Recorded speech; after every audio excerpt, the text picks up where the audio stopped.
Bonsoir à tous, je suis très heureux de vous retrouver pour ce 7-8 Sport. L'émission est consacrée, comme vous le savez, à l'actualité sportive dans le département. C'est parti pour le sommaire. Football dans le championnat de Régional 3. L'ES Trappes s'est imposé ce dimanche 10 février à domicile contre Parisis sur le score de 1-0. Résultat qui leur permet d'espérer une montée en fin de saison. Plus de détails dans ce magazine.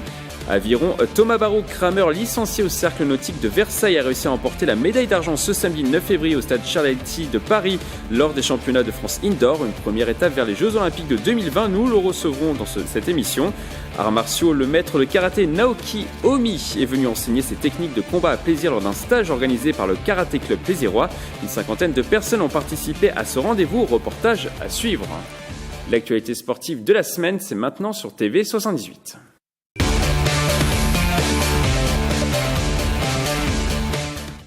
On commence par du football, direction le championnat de Régional 3. Les Trappistes se sont imposés ce dimanche à domicile contre Parisis sur le score de 1-0, un résultat qui leur permet d'espérer une montée en fin de saison. Des images de Mélanie Poquet, un montage de Xavier Jalin. Un but qui suffit à leur bonheur. Les Trappistes ont assuré l'essentiel ce dimanche 10 février en s'imposant 1-0 à domicile face à Parisis, dans une rencontre marquée par des incidents en fin de partie et des conditions climatiques difficiles.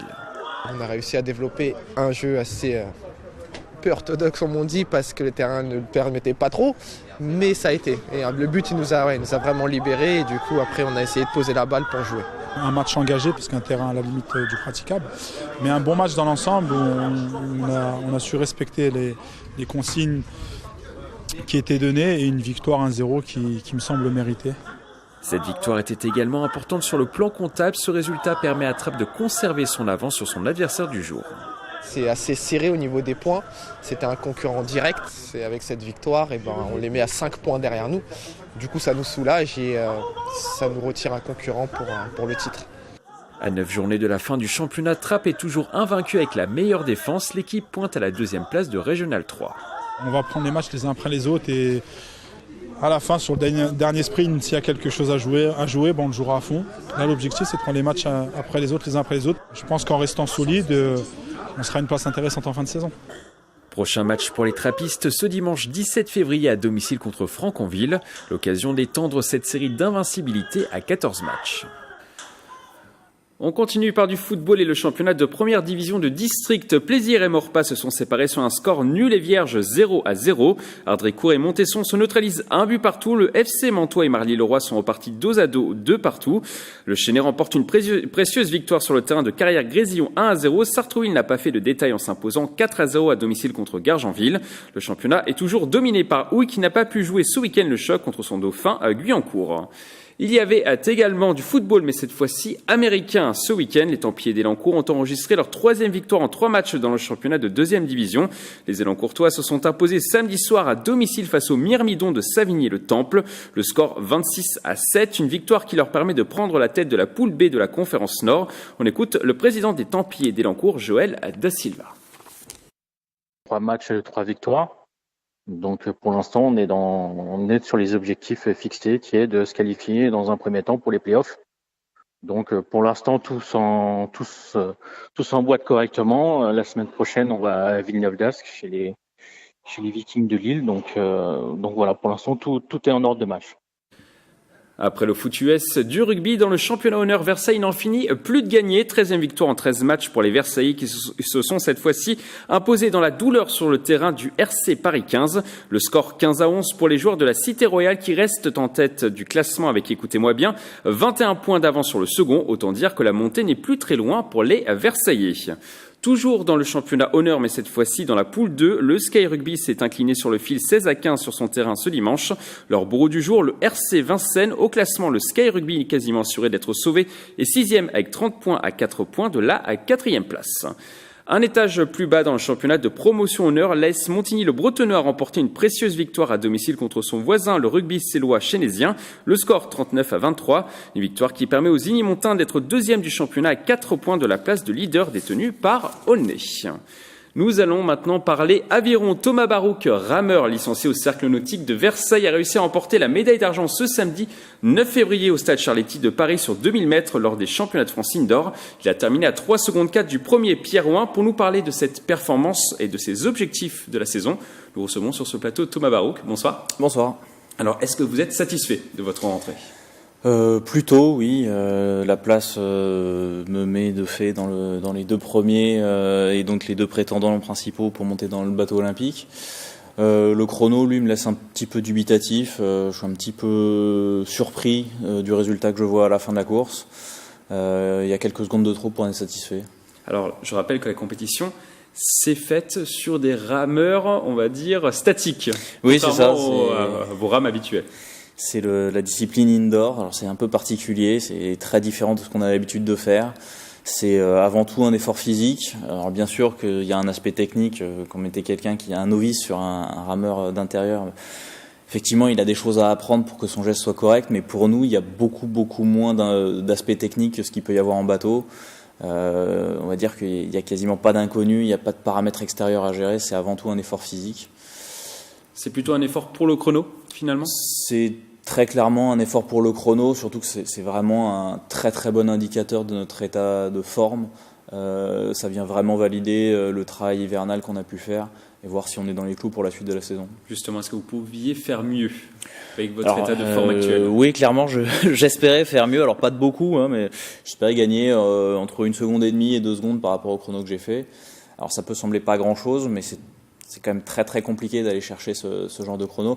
En fait, ce qui s'est passé, c'est que au fur et à mesure de la course, coup par coup, je voyais à peu près le chiffre que je voulais voir sur l'écran. Et donc, quand je vois le chrono à la fin, je suis vraiment très surpris. Je comprends pas d'où il vient. J'ai pas eu accès au chrono intermédiaire. Les chronos sont toujours pas en ligne. Il y a eu un petit problème sur notre série. Donc, je sais pas si un jour je comprendrai. Alors, vous avez perdu face à votre coéquipier, Pierre Ouin, en double poids léger en équipe de France sur la saison dernière, c'était votre coéquipier. Ça sera également votre coéquipier également sur la prochaine saison ? Alors je l'espère bien parce que donc on est en plein milieu du processus de sélection qui va se terminer mi-avril avec des championnats de France en bateau cette fois-ci, individuel mais en bateau.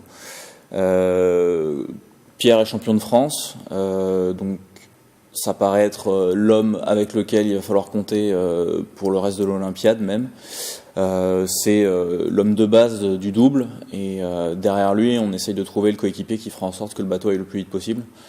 Donc si c'est moi, ça veut dire que c'est bien parti pour aller jusqu'au championnat du monde dans un premier temps et ensuite on espère les JO, mais il faudra repasser par le même processus de sélection, donc il n'y aura rien de gagné. Vous êtes plutôt optimiste ? Je suis raisonnablement optimiste. La route est encore longue jusqu'à Tokyo, même si c'est à la fois proche et encore très long. Il y a beaucoup d'entraînement, beaucoup d'heures à passer à l'entraînement jusqu'aux Jeux Olympiques. Il y a déjà un premier objectif cette saison qui est de qualifier le bateau. Et une fois que ça se sera fait, on pourra se projeter sur la suite et la saison olympique. Comment ressentez-vous votre duo avec Pierre Ouin ? Alors on est assez différents de base, on n'a pas les mêmes morphotypes, je suis un peu plus grand que lui, il est un petit peu plus fort que moi physiquement, alors je compense par un peu plus d'endurance et de résistance, mais bon on a bien vu ce week-end qu'il était quand même un petit peu plus fort que moi encore, ça me laisse une marge de progression. On a aussi des façons de ramer naturelles qui sont un petit peu différentes, qui nous demandent beaucoup de travail. Beaucoup de kilomètres et on commence à voir les fruits de notre travail. On se retrouve de plus en plus facilement et de plus en plus rapidement quand on monte en bateau ensemble. On arrive à reproduire de façon régulière ce qu'on aime bien, ce dont on sait que ça fait aller le bateau vite. Donc c'est assez positif et il n'y a pas de raison qu'on ne continue pas à progresser sur cette voie-là. Comment on fait justement pour harmoniser un bateau de gabarits complètement différents ? C'est le travail avant tout ? C'est beaucoup de travail, mais c'est aussi beaucoup de communication. Chacun a ses sensations, chacun a sa vision du geste et il faut échanger beaucoup pour que justement on arrive à trouver le compromis qui fait en sorte que les deux arrivent à s'exploiter pleinement pendant un effort, qu'il n'y ait pas de doute qui vienne s'installer. Et c'est vraiment ce qu'on a appris tout au long du championnat du monde l'année dernière. La préparation pour les Jeux Olympiques, ça débute dès maintenant ? Ouais, la préparation pour les Jeux Olympiques, elle a commencé, j'allais dire, que ce soit pour vous, dès le début de la saison, dès le début de la saison qui a suivi les précédents Jeux Olympiques. C'est vraiment une construction sur 4 ans. Il y a du travail personnel, il y a du travail physique et technique individuel, et ensuite il faut mettre tout ça dans le même bateau pour apprendre à ramer de la même façon et être à 100% tous les deux dans le cas qui nous concerne, pour faire en sorte que le bateau aille le plus vite possible. Alors vous êtes licencié au Cercle Nautique de Versailles depuis vos 12 ans. Est-ce que vous voulez leur ramener une médaille d'or lors des prochains JO ? C'est pour ça que je m'entraîne toujours. Ça vous motive également de ramener une médaille pour votre club, même si vous aviez déjà remporté la médaille de bronze? Alors effectivement, la médaille de bronze est déjà là. Après, je ne sais pas si je le fais pour mon club ou si je le fais pour moi. Je pense que je le fais avant tout pour moi, mais je le fais surtout, c'est pas tellement pour le résultat, c'est plutôt pour le plaisir que j'y prends jour après jour, quel que soit le bateau, quand je m'entraîne seul, avec un coéquipier, avec plusieurs coéquipiers aussi. Ça nous arrive de monter dans des bateaux à 4. C'est vraiment ça qui fait que je continue à m'entraîner. C'est beaucoup de sacrifices quand même, beaucoup d'investissement au quotidien, et s'il n'y avait pas le plaisir, ça ne serait pas possible. Vous avez 31 ans, 32 l'année prochaine lors des JO. Est-ce que ça sera votre dernier défi ? Ça sera probablement effectivement mes derniers Jeux Olympiques. Aujourd'hui, j'envisage pas de continuer jusqu'en 2024. Je pense que j'ai vécu des championnats du monde en France, donc c'était déjà extraordinaire. Je pense que des Jeux Olympiques à la maison, c'est juste incroyable à vivre. Mais clairement, ça fera un peu loin pour moi. Donc, sauf vraiment changement incroyable, ce seront mes derniers Jeux Olympiques. Merci d'être passé sur ce plateau, Thomas Barouk. Bon courage pour la suite de votre saison. On suivra votre année avec attention, comme d'habitude sur TV78. Merci beaucoup. Merci à vous. Un mot de handball à présent. Chez les féminines en National 2, Montigny-le-Bretonneux a subi un coup d'arrêt ce week-end. Invaincu en 2019, les Inimontaines se sont inclinés 31-27 à domicile contre Rose Hand du 29. Au classement, Montigny-le-Bretonneux est toujours 7e avec un bilan à l'équilibre de 6 victoires pour 6 défaites. Chez les garçons dans le championnat de National 3, Plaisir a subi une nouvelle défaite à l'extérieur, cette fois-ci sur le terrain de Montfermeil. Le leader du championnat, les Plaisirois s'inclinent 33-29 et restent 10e sur 12 équipes engagées. Ce résultat confirme que Plaisir devra se battre jusqu'au bout pour le maintien. On reste à Plaisir pour parler sport de combat et plus précisément de karaté. Le maître Naoki Omi est venu enseigner ses techniques de combat ce samedi à Plaisir lors d'un stage organisé par le Karaté Club Plaisirois. Une cinquantaine de personnes a participé à ce rendez-vous. Un montage de Sandrine Fonteil, des images de Grégory Canalé. Après, même enchaînement, coup de pied, coup de coude, Uraken Gedanzuki, Ashibarai, Shutouchi. Un invité de marque à Plaisir, maître Naoki Omi, 8e dan de karaté, était présent ce samedi 9 février au Palais des Sports. Le karatéka est resté 5 heures sur place pour animer un stage organisé par le Karaté Club Plaisirois. Je ne transmets pas ma philosophie, c'est mes techniques. Se déplacer, déplacement. Parce que karaté, on n'est pas corps à corps, donc pour toucher, il faut se dépasser, il faut entrer vite et donner coup de pied. Le rendez-vous a permis à une cinquantaine de participants venus de Plaisir et de ses environs de découvrir une nouvelle approche de cet art martial japonais. Il est 8e dan et il est ceinture noire aussi et il vient du Japon, je crois. Oui, et donc au Japon, c'est pas la même chose, je pense. Il nous apporte un savoir-faire, des techniques, des gestes qui sont extrêmement importants pour nous, simplement de façon très simple et très ludique. Philosophique, maître Naoki Omi a également profité de ce rendez-vous pour revenir sur l'impact de l'âge dans le monde du sport et notamment sur le karaté. Étant jeune, on est un peu fougueux.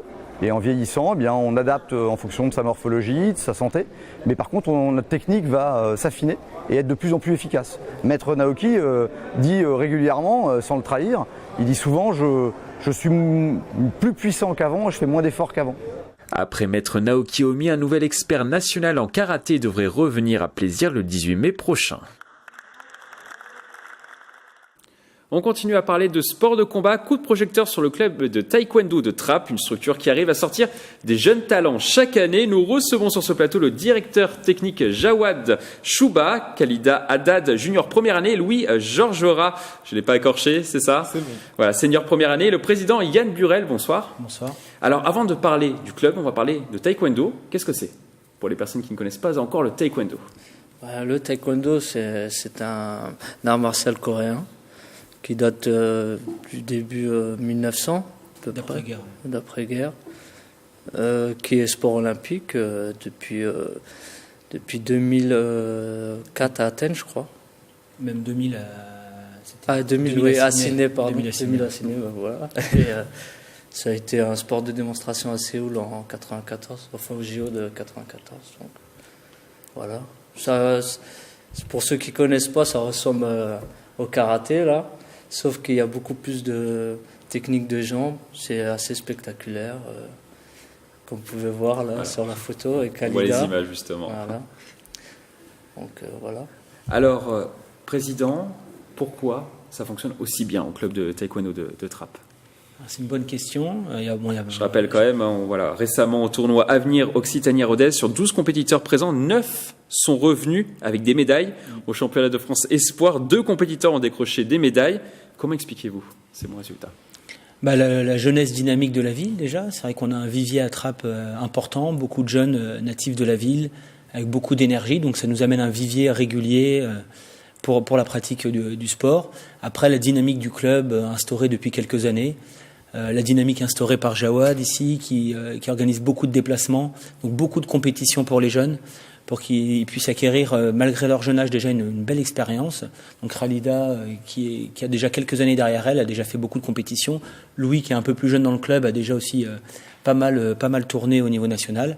Donc c'est aussi une des clés, donc beaucoup faire d'échanges, beaucoup faire bouger les jeunes, qui puissent acquérir une expérience rapidement. Louis, qu'est-ce qui vous a séduit dans le projet de Trappes? Je dirais que d'abord c'est l'implication des coachs en fait qui nous suivent au quotidien.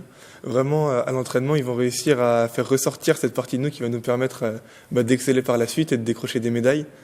Et aussi l'implication qu'ils mettent dans les déplacements à travers le club.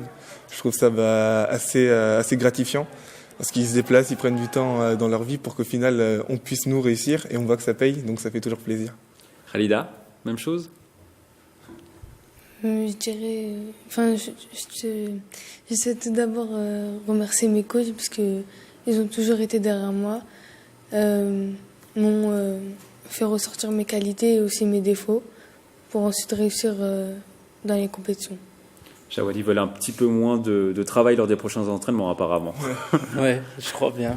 Mais comme ils le disent, on les suit, on essaye de faire des entraînements par rapport à leur profil. Vous adaptez les séances en fonction du profil? Oui, beaucoup. Il y a vraiment un suivi. On essaye de parler avec Yann, ce qu'on pourrait améliorer ou pas. Et puis, ça leur a réussi. Ils ont réussi à faire des podiums au championnat de France. Et on espère qu'ils ne vont pas s'arrêter là. Alors, vous avez sorti des jeunes pépites comme Nesrine Ebar ou encore Yanis Gomis dans le passé. Comment on fait pour aussi régulièrement en sortir finalement des talents? Je pense que c'est la dynamique globale. C'est vrai que c'est important d'avoir des leaders sportifs. Les premiers qui font des résultats ouvrent les portes. Je dirais, c'est qu'une fois, on a toujours un peu le complexe parfois de la réussite. Et le fait qu'il y ait déjà eu des résultats aussi, ça décomplexe les suivants. C'est-à-dire que moi aussi, je veux accéder à ce niveau de performance.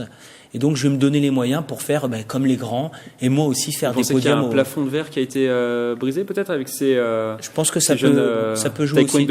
Tout à fait. Khalida, est-ce que ça vous motive, vous, de voir des sportifs réussir? Oui, bien sûr. Mais ça nous pousse vers la réussite. Louis, même chose? Oui, bien sûr. Quand on voit que des jeunes qui viennent du même milieu que nous, qui ont eu les mêmes conditions d'entraînement que nous, peuvent réussir, on se dit que rien n'est impossible pour nous. Et forcément, ça motive. Jawad a également sa part de responsabilité dans la réussite du club, président. Ah bah oui, tout à fait. On parlait tout à l'heure d'investissement des coachs. Jawad est un bon exemple puisqu'il s'investit, il revient tout juste de Turquie où il a encore emmené des jeunes en déplacement. Je crois que depuis le début de l'année, il y a peut-être eu un week-end et encore où il n'a pas été en déplacement. Donc oui, ça demande beaucoup d'investissement parce que lui aussi a une vie de famille et il consacre beaucoup de temps à d'autres enfants qui sont un peu nos enfants, mais voilà, auxquels on consacre quand même beaucoup de temps. Dernière question, Président, est-ce que vous voulez continuer sur cette politique de formation? Bien sûr, nous l'objectif c'est former les jeunes, leur permettre d'intégrer après des structures plus importantes, comme on l'a fait avec Nisrine Ebar qui a intégré un pré-pôle à Fontainebleau. Donc c'est ça, parce que nous on a nos limites en tant qu'association pour encadrer et accompagner les jeunes jusqu'au plus haut niveau. Après il y a des structures nationales qui sont là pour ça aussi.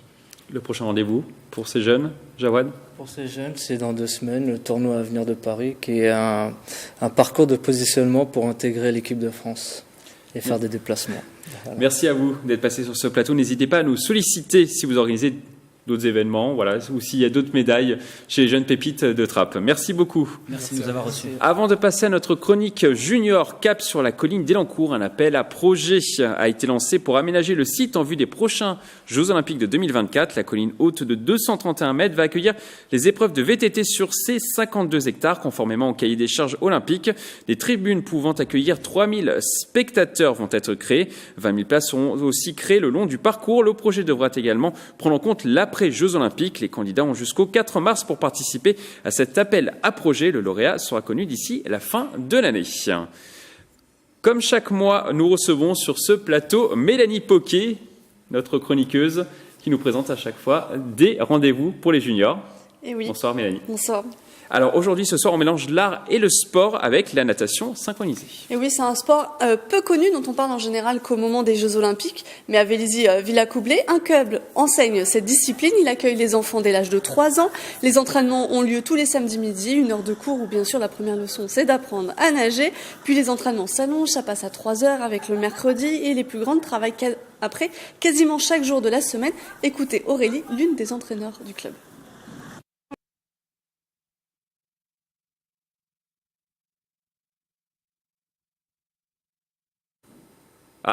Nous avons un petit souci avec Aurélie, malheureusement. En tout cas, ce qu'elle dit dans l'interview, c'est que c'est un sport qui demande beaucoup d'engagement, de rigueur. Aurélie parle de travail musculaire, d'assouplissement. Oui, parce qu'elles ont un travail à sec, elles sont pas tout de suite dans l'eau, bien sûr.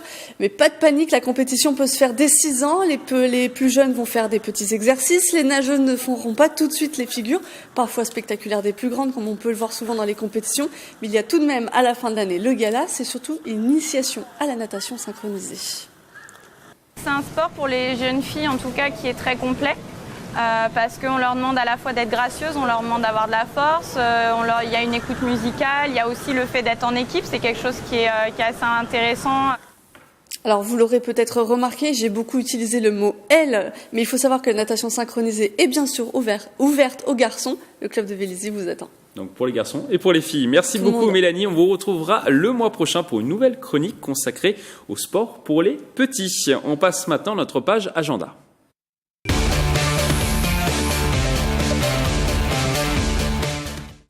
On ouvre cette page agenda par une course insolite. La 10e édition du Noctiride est programmée ce samedi soir à 21h dans la vallée de Chevreuse au départ de Bure-sur-Yvette. Ce raid nocturne de 60 km est composé de 5 sports, VTT, trail, bike and run, biathlon et course d'orientation. Chaque équipe sera composée de 3 participants. On regarde de suite le teaser de l'événement.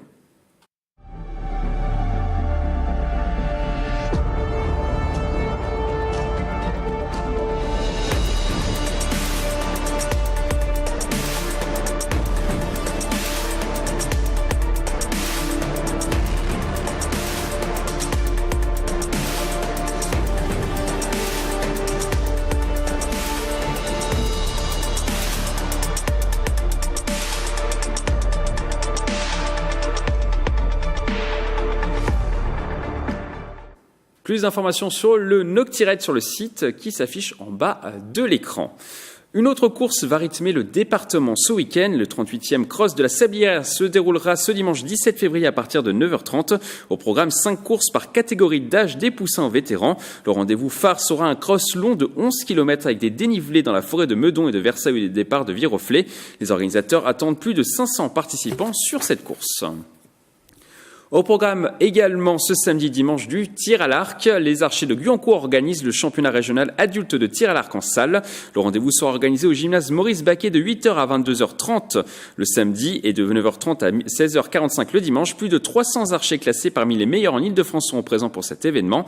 Leur objectif, se préparer en vue d'un futur championnat de France. Il y aura également du football américain ce week-end. Ce samedi à 18h, les moins de 16 ans des Templiers d'Elancourt reçoivent les Cougars gaulois de l'Entente Saint-Ouen-l'Aumône-Sanois. Un adversaire à leur portée, classé pour le moment à la dernière place de la poule A du championnat. Si vous voulez les soutenir, la rencontre est programmée au complexe sportif Europe. Un mot de boxe à présent, le grand jour approche pour Marvin Petit, le boxeur de la team Farouja. Elancourt est dans la dernière ligne droite de sa préparation pour aller chercher un titre de champion d'Europe des poids légers sur les terres du Belge Francesco Patera ce samedi 16 février. Léger avantage pour Marvin Petit, le sportif de 27 ans affiche pour le moment un bilan de 24 victoires dont 12 par KO, 1 nul et 1 défaite. Son adversaire affiche lui 20 victoires pour 3 défaites. On termine par du cyclisme sur piste. La sélection pour les prochains championnats du monde sera dévoilée ce mercredi au Vélodrome national de Saint-Quentin en Yvelines. On devrait retrouver dans cette liste, sauf grosse surprise, Sébastien Vigier, Ryan Ellal, la nouvelle pépite du cyclisme féminin Mathilde Groux ou encore Grégory Boger. La compétition est programmée du 27 février au 3 mars à Pruszków en Pologne. La France tentera d'y faire bonne figure avant les Jeux Olympiques de Tokyo. C'est la fin de cette émission. Merci de l'avoir suivi. On se retrouve lundi prochain pour un nouveau magazine. D'ici là, passez une excellente semaine sportive. Très belle soirée sur TV 78.